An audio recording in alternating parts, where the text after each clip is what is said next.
with this here is different solving equations.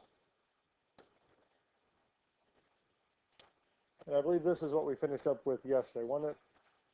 Because I don't think we hit quadratics quite yet. Oh yeah. That looks like the first note sheet. Might need this. You're welcome. So, we talked about linear, we talked about rational. So we talked about our multi-step linear equations, then we solved several rational equations. Now we're moving over to quadratic equations. Now there are several different ways to solve quadratic equations. We went over those in Algebra 2. But for the most part,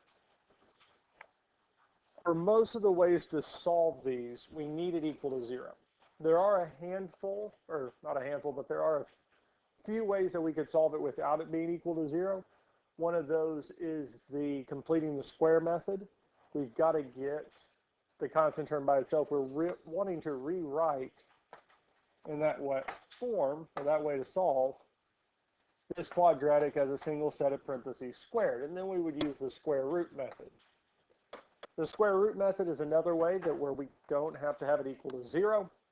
But that one only works if we have the constant term, the term without a variable, and our x squared term. We can't have a term with just x. Well, here we don't have either of those. So one of the good ways, or one of the ways to solve this, is to get this equal to 0. So the first thing we can do is subtract 3 from both sides, which tells us that we have 2x squared plus 9x plus 4 is equal to 0.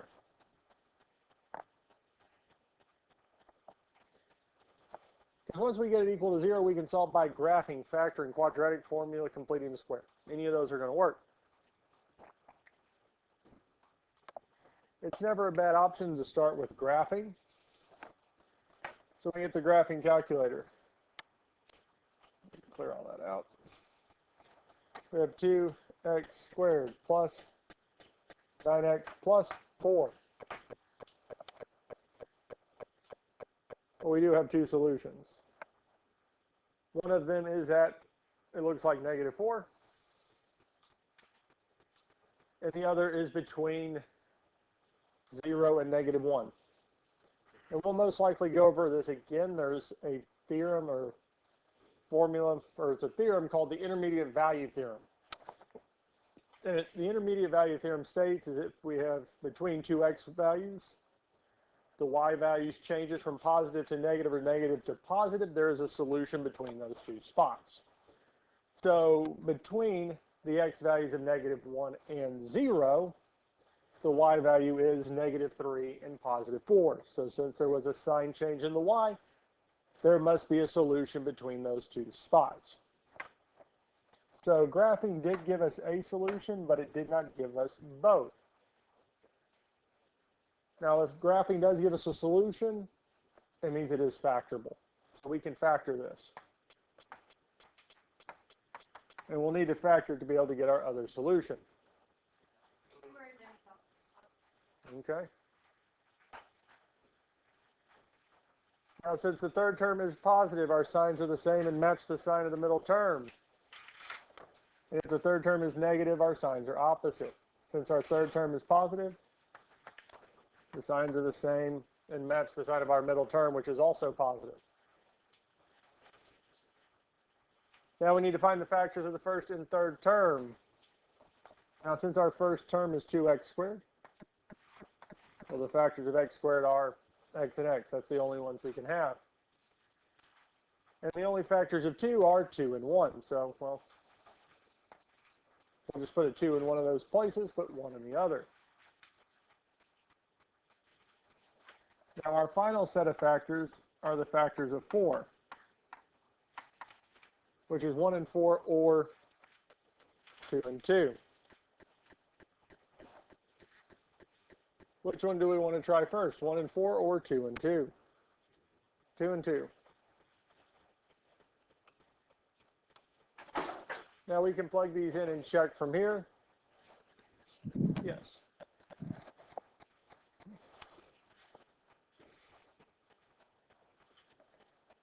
Now, unfortunately, this one's not going to work, and there's a reason for that. Because if we look at the previous, our starting equation, 2x squared plus 9x plus 4, is there a greatest common factor across all three?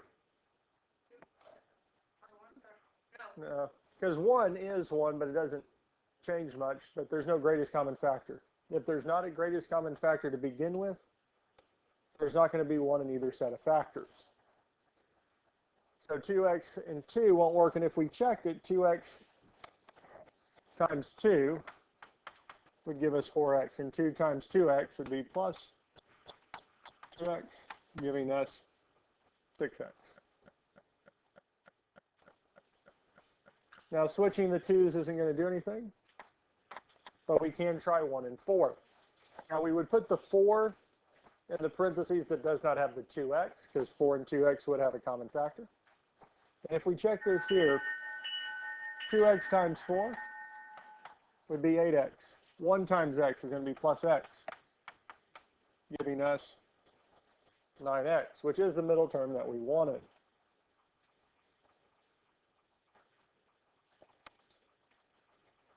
Questions on any of this so far? Now at this point here, we have two things. We have the two factors being multiplied together that equals 0.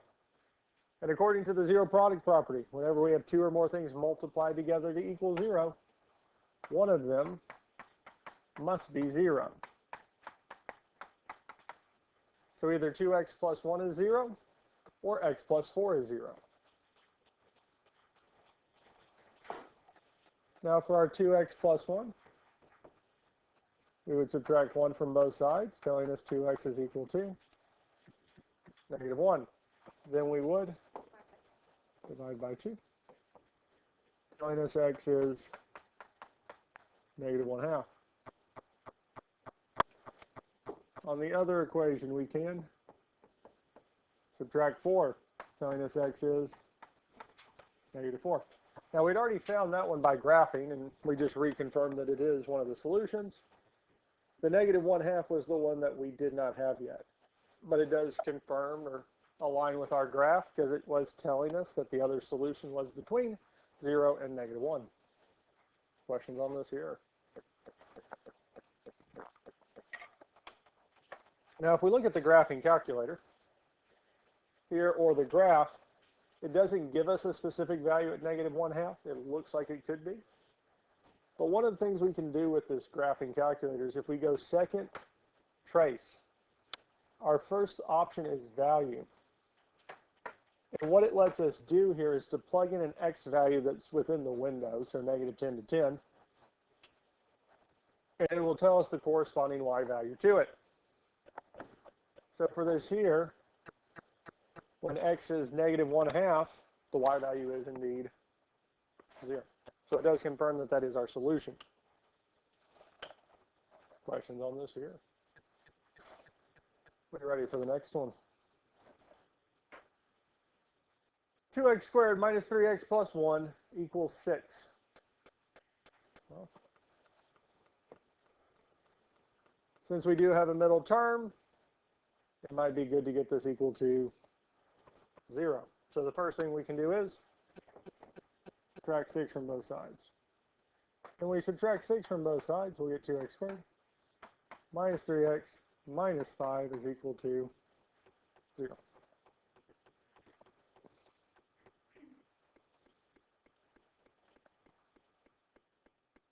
Now again, we can graph this and see if we get it solutions.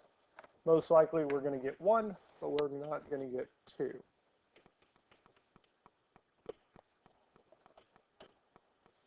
Minus 3x minus 5. Again, we got 1, but we did not get 2 of them.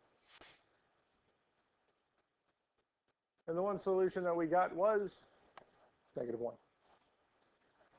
Now, part of the reason I knew that we weren't going to get 2 solutions is because our a was a number other than 1. It was 2, and it doesn't share a greatest common factor with all 3. So there's going to be a fraction somewhere.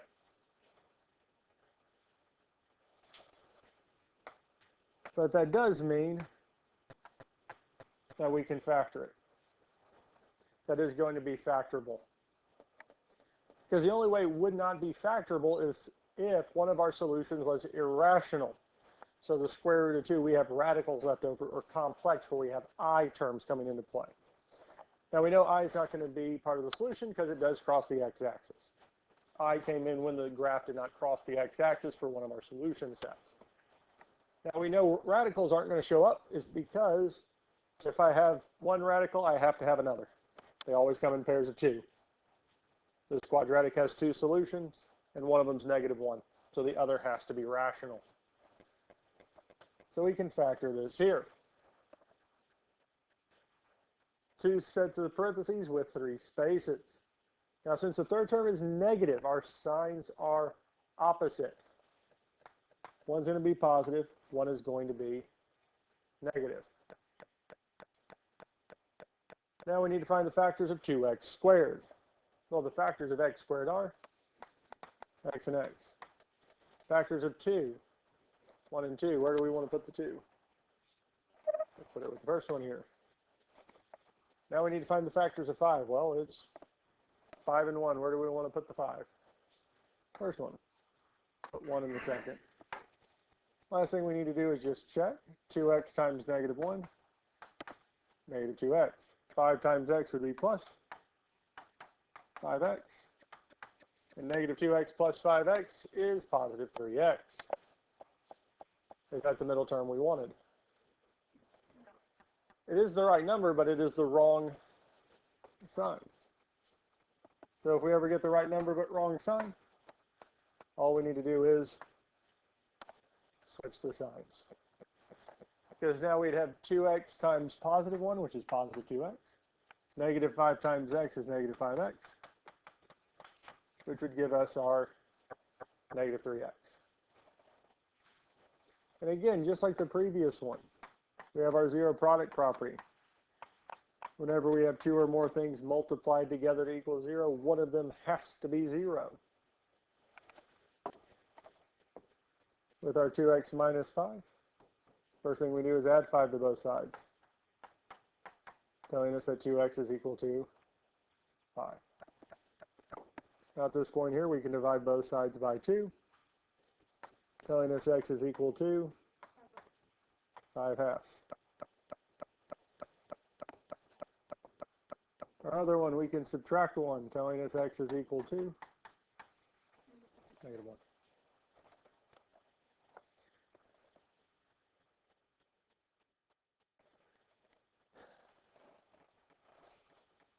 Any questions on any of this here?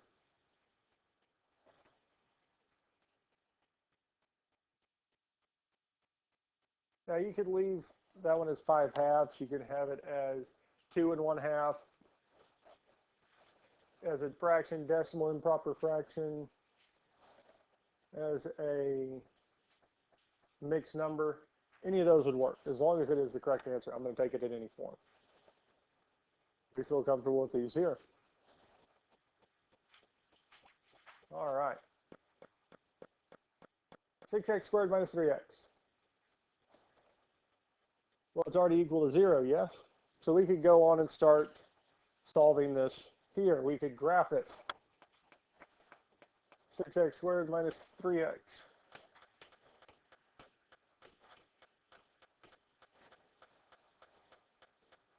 Well, it looks like we do have a 0 at 0. One of our solutions, what value of x will make the y value be 0? Well, it is indeed 0. And there is another one between 0 and 1. Now, there is one nice thing with any higher degree polynomial function. If there is no constant term, one of the solutions is 0. So here, there's not a constant term. Now, do we remember what a constant term is? A number. Number with no variable. So on the last one, after we got it equal to 0, our constant term was Negative 5. It's our constant term. Here, I don't have a constant term. We just have two terms with variables, yes? So again, we're wanting to find out what value of x will make 6x squared minus 3x be 0, yes? Well, if I plug 0 in for every x, there's no other numbers left, right? So one of the solutions is 0. And incidentally, the number of zeros that 0 will be a 0 is equal to whatever the smallest exponent is. So here, 3x is our term with the smallest exponent. So its exponent is 1. So we will have 1, 0. If the smallest one was 3, we would have 0 show up 3 times. It'll tell us the number of zeros. So that's kind of nice.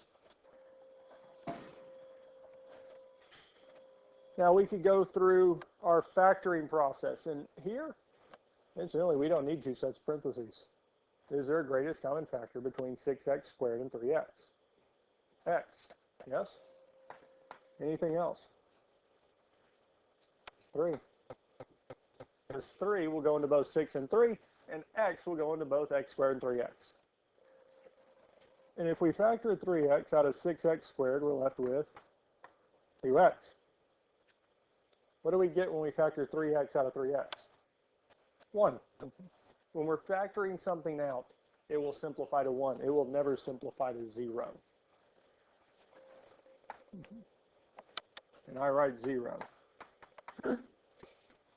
So it'll simplify to 1. So we have 3x times 2x minus 1. Questions on this here? Now the whole reason we're getting it into this form is so that I have 2 or more things multiplied together to equal 0. Whenever we have 2 or more things multiplied together to equal 0, one of them must be 0, yes? Well, one of the things that we have being multiplied is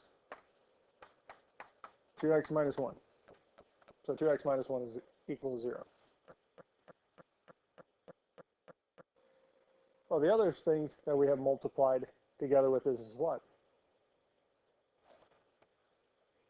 We could say 3x, yes? But how many things do we actually have being multiplied together here? How many terms are being multiplied together here? Because it looks like 2, yes? But what about the 3 and x? They are being what? Multiplied, yes? So really it's 3 times x times our 2x minus 1. So there's nothing wrong with me coming down and saying 3x is equal to 0, yes? That's right, that is the correct step. And we got here because we said when 2 or more things multiply together to equal 0, one of them must be 0, yes? And this is kind of, I find it funny, because it's one of those things we kind of accept and then ignore at the same time. Because 3 times x equals 0, yes? Well, what do we have there? We have 2 things being multiplied together that equal 0, yes? Well, one of those 2 must be 0. Is there any way we can turn 3 into being 0? Well, we can divide by 3, right? But specifically, in this equation, can I do anything to the 3 to make it be a different number? Well, no, it's just 3, right? Because we can divide and move it to another side. I can do operations to it. But I just can't change that 3 and it magically become a 4. But the x, I can plug anything into x, yes? So with the 3 and x, what is the only one of those 2 that could be 0? So really this is just saying what? X is 0. And we've kind of gotten that habit. We split them into 2. We have 3x equals 0, 2x minus 1 equals 0. Okay, we divide by 3. It's all, well, 3 times x equals 0. There's only one solution it can be, yes? And that's really what the zero product property is saying. I have 3 things multiplied together equals 0. I can't change it, so this has to be 0. 2x minus 1 has to be 0. Do you see how that works? And again, in Algebra 2 and Algebra 1, we kind of ignore that fact, and we do the division of 3, and say x is equal to 0. So that's why I started kind of that explanation with we use the zero product property and then we ignore it, because we use it to get to our two statements and then we ignore it to solve for one of them. But we could have jumped from here and said x is 0. Now 2x minus 1 equals 0. Well, we would add 1, telling us 2x is equal to 1. And then divide by 2, telling us x is 1/2.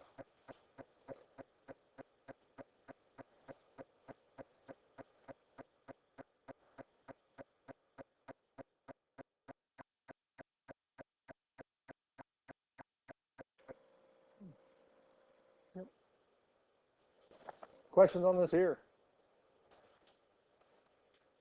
We ready for the next one? 4x squared equals 12. Now, there are several different ways we can solve these, as we've been seeing so far. And most of the ways that we solve them depend on the setup and how we like to solve these. Because if I want to, and if you like using the quadratic formula, we could have used the quadratic formula from the first one. I could use it on this here. But with this one here, do we have what we call the middle term? The term with just x? No. And the reason I bring that up is because if there is no middle term, we can use the square root method. And the square root method states that we get the term with the power, that square, by itself first. Now that could just be x, or it could be a quantity, a term in parentheses that's being squared. We get it by itself first. Here, it's not by itself. We need to do what? Divide by 4. Which tells us x squared is equal to 3. Now that is kind of nice because it means we will have real solutions, because we could have two real numbers multiplied together that give us 3. Now they're not going to be rational, because there is no rational number that multiplies by itself to get 3. Because if we go through the list, 1 times 1 is 1, yes? Next one would be 2. 2 times 2 is 4. We passed it up. So there is some number between 1 and 2 that multiplies by itself to give us 3. It's just irrational. Now, questions on anything we did so far? Our second step is to take the square root of both sides.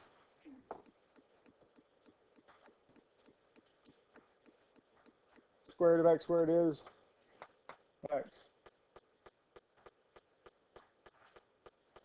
And we cannot take the square root of 3. But whenever we take an even root of both sides, we have to add the plus or minus.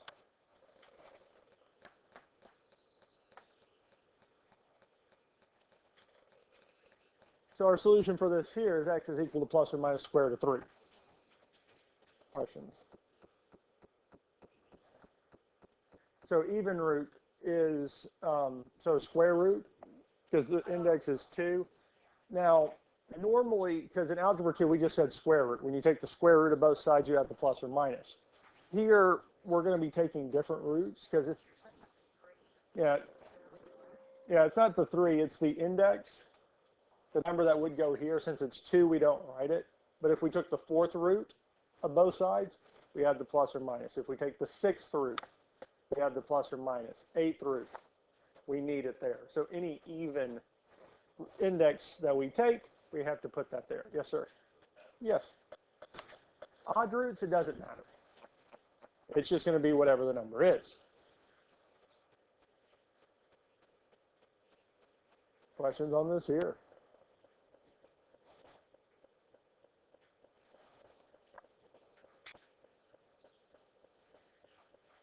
All right, and here's the trick question.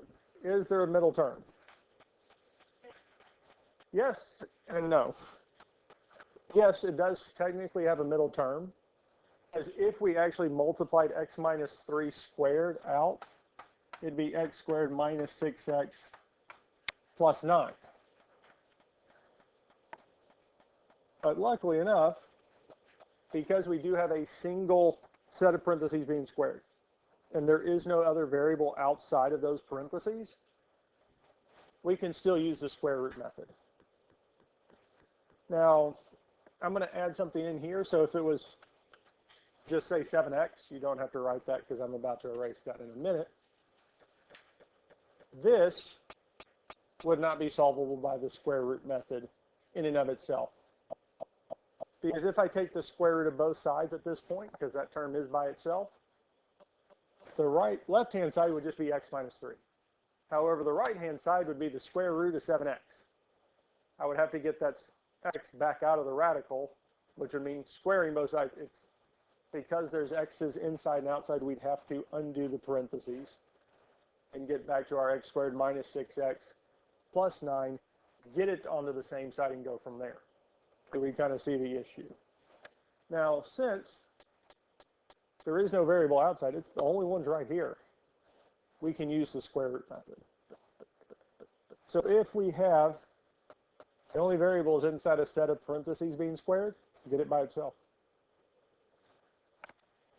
Because if we had something being added here or multiplied in front of it, we would move it to the other side.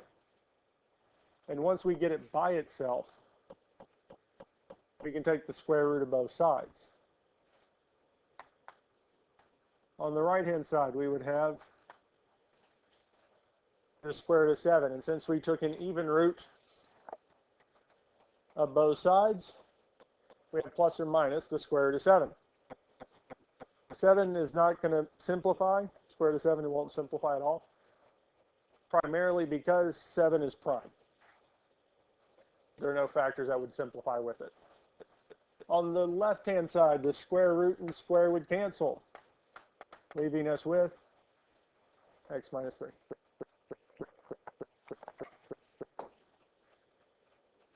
Is x by itself?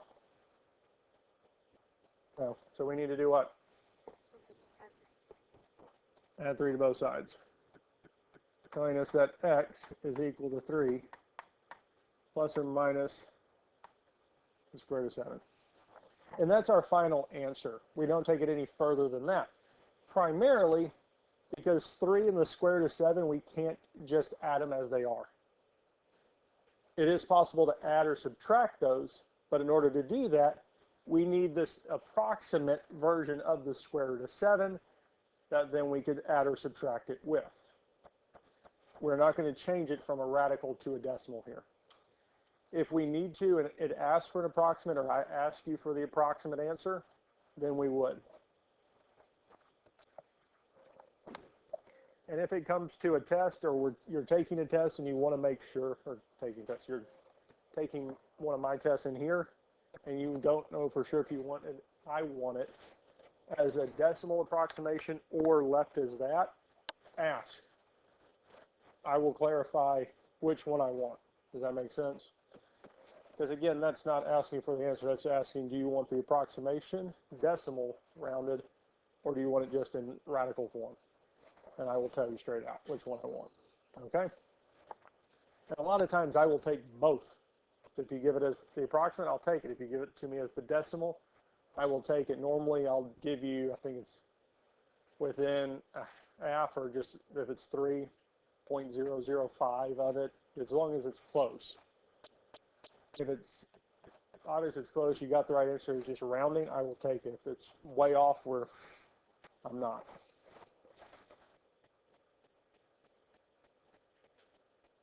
We feel good with these here.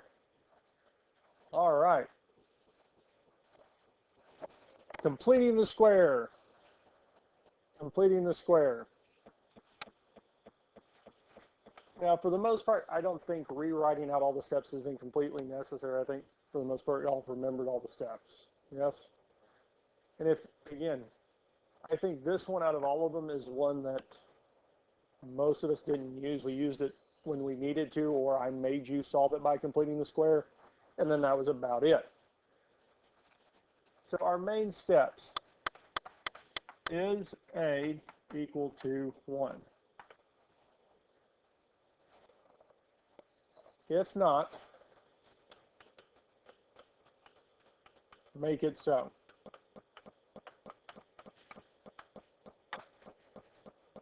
A as a reminder, is the term in front of x squared. Is the number in front of x squared 1?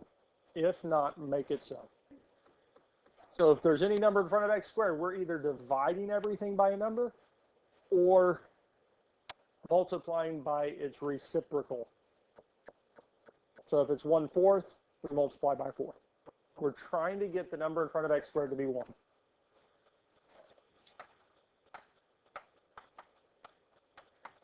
Get the constant term by itself. And leave 2 spaces. We're going to leave 1 space on either side of the equal sign. So here, a is indeed equal to 1. We don't have to do anything with multiplication division. So we can move on to step 2. Get the constant term by itself. Well, how can we get the constant term by itself? We can add 6 to both sides. So on the left-hand side, we have x squared plus 2x plus blank is equal to 6 plus blank. Because we do get it to the other side, but we do need to leave 2 spaces. Because the key thing with completing the square is I want to get that quadratic, that x squared plus 2x, to be rewritten as a set of parentheses squared, just like we had the last one. Step number 3 is to find c. Bless you. So we need to find a value to plug in there for x squared plus 2x to make it a perfect square trinomial. Well, luckily, c is equal to b over 2 squared.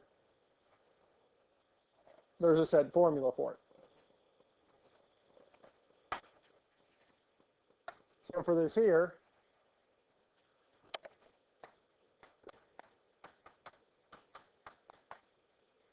ax squared plus bx plus c, well, c, what we're trying to find, is equal to b over 2 squared.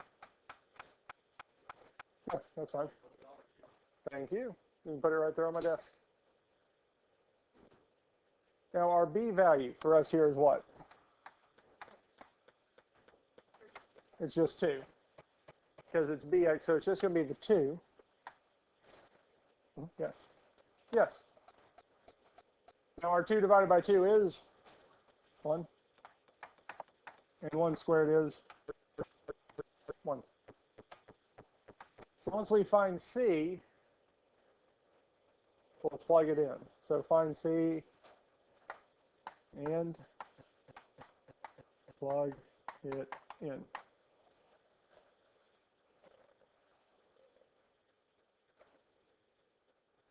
Questions on any of this so far? Now the last step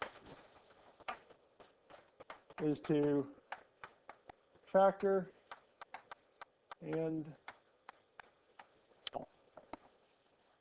So we need to factor the left-hand side into a set of parentheses squared.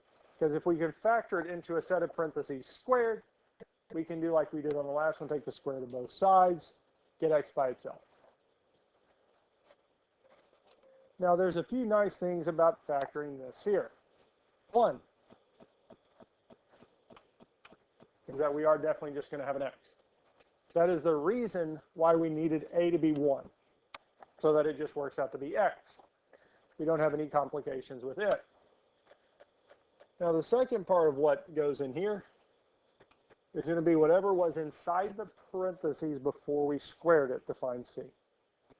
Since the number inside the parentheses before we squared it was positive 1, the number that goes inside this parentheses here is also positive 1, plus 1. If it had been negative 1 before we squared it, it would have been minus 1. It is whatever it is before we square it. Left-hand side, 6 plus 1 is 7. So we have x plus 1 squared equals 7.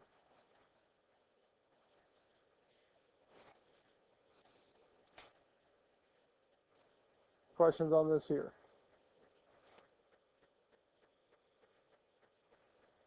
Now we just need to solve. Since we have a set of parentheses by itself, we can take square root of both sides. The right-hand side, the square root of 7 doesn't reduce. We just have the square root of 7. And since we took an even root of both sides, we will add the plus or minus. On the left-hand side, the square root and square will cancel out, telling us that x plus 1 is equal to the square root of 7. And lastly, we will subtract 1 from both sides, telling us x is equal to negative 1 plus or minus the square root of 7. And that's our final answer. Now, if the square root, if we had, say, the square root of 9, it reduced to a whole number, an integer, then we can add and subtract. We will simplify. If we can add or subtract the final answer, or the final parts of our answer, then we will. If we can't, we leave it in this form. Questions on this here? All right.